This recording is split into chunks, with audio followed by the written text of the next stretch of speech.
Nga kuvendi i Shqipërisë, kreu i SPAK Lodian Brau ngriti alarmin se pastrimi i parave po përbën një rrezik serioz për ekonominë e kryesisht i lidhur me sektorin e ndërtimit. Po, është një çështje që është qësim për ne.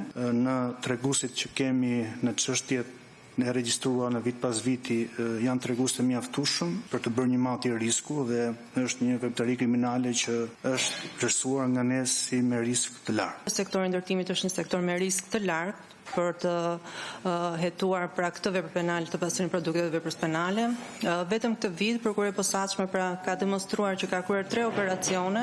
Po sot kryeministri Edi Rama u përpoq të mboloj pastrimin e parave dhe dëmet që ka sjellë në zhvlerësimin e monedhës euro dhe rritjen e çmimeve, siç më problematiku është ai i ndërtimit. Ka veç një emërës të përbashkët, është euro.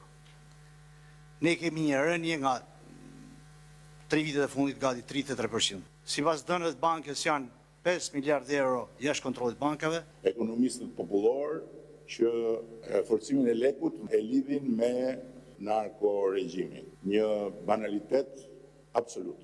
Forcimi i lekut është sukses i ekonomisë shqiptare. Nuk është absolutisht diçka për të vënë kujen. Teksa kryeministri Edi Rama e cilëson banalitet të pabazuar askund duke bërë avokatin e këtij alarmi për ekonominë, janë raportet e agjencive më të rëndësishme ndërkombëtare që e cilësojnë Shqipërinë si një lavatriçe e pastrimit të parave. Madje ato që kryeministri Edi Rama e cilëson si të pabazuar askund e kanë konfirmuar edhe sekuestrimet më të fundit të SPAK, ku paratë e karteleve të drogës pastroheshin në sektorin e ndërtimit, investime strategjike apo kulla të ndërtuara me firmë të Edi Ramës.